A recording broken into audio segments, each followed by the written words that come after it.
Kozhikode പുല്ലുരാമ്പാറയിലുള്ള Jordan ഭവനത്തിലെ തങ്കച്ചൻ ചേട്ടനും ഭാര്യ ലൂസി ചേച്ചിയും. മാനസിക രോഗികളും മറ്റാലംബഹീനരുമായ അനേകർക്ക് ആശ്രയമാകുന്ന ഈ കൂടാരത്തിൽ ഇവർ മുഴുവൻ സമയം കർത്താവിനു വേണ്ടി ശുശ്രൂഷ ചെയ്യുന്നു. ബഹുമാനപ്പെട്ട കുറ്റിക്കലച്ചന്റെ ദർശനം ഹൃദയത്തിൽ സ്വീകരിച്ചുകൊണ്ട് നമ്മുടെ നാഥന്റെ വയലിൽ ഇവർ സേവനം ചെയ്യുന്നു. കാഞ്ഞങ്ങാട് ആശ്രമത്തിലായിരിക്കുന്ന സമയത്ത് ഒരു ദിവസം അവിടെ അരിയില്ല. 50 കിലോ അരി വേണം ഒരു നേരത്തെ ഭക്ഷണത്തിന്. കാരണം അന്ന് ധ്യാനം നടക്കുകയാണ്. ധ്യാനത്തിൽ ആൾക്കാരുണ്ട്. ആശ്രമത്തിലെ 300 മക്കളുണ്ട്. സാധാരണ നമ്മൾ ചെയ്യുന്നൊരു കാര്യം, അരി ഇല്ലെങ്കിൽ പോലും വെള്ളം അടുപ്പത്തിട്ട് തീ കത്തിച്ചുകൊണ്ടിരിക്കും. വെള്ളം തിളയ്ക്കുമ്പോഴേക്കും ആരെങ്കിലും അരി കൊണ്ടുതരും. അന്ന് വെള്ളം തിളച്ചു, പക്ഷേ അരി വന്നില്ല. ഉടനെ ധ്യാന സ്ഥലത്ത് അച്ഛൻ ക്ലാസ് എടുത്തുകൊണ്ടിരിക്കുകയാണ്.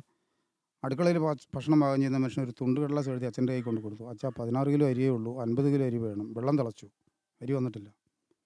അച്ഛൻ അതിങ്ങനെ ഉയർത്തി വായിച്ചു. ധ്യാനക്കാരെല്ലാവരും കേൾക്കാൻ വായിച്ചു. അരി ഇല്ലെന്നാണ് പറയുന്നത്, 16 കിലോ അരിയേ ഉള്ളൂ. ഇനി നമുക്ക് അരി മേടിക്കാൻ പോകാനൊന്നും സമയമില്ല, പൈസയില്ല. നമുക്കെല്ലാവർക്കും പ്രാർത്ഥിക്കാം, കർത്താവ് എന്തെങ്കിലും ചെയ്യും. തോമസപ്പം പോയിട്ട് അരി കഴുകി അതിനകത്ത് കുരിശ് വരച്ചാൽ കിട്ടോളാൻ പറഞ്ഞു. പ്രാർത്ഥിച്ച് കുരിശ് വരച്ച് കർത്താവ് എന്തെങ്കിലും ചെയ്യട്ടെ എന്ന് പറഞ്ഞു വിട്ടു.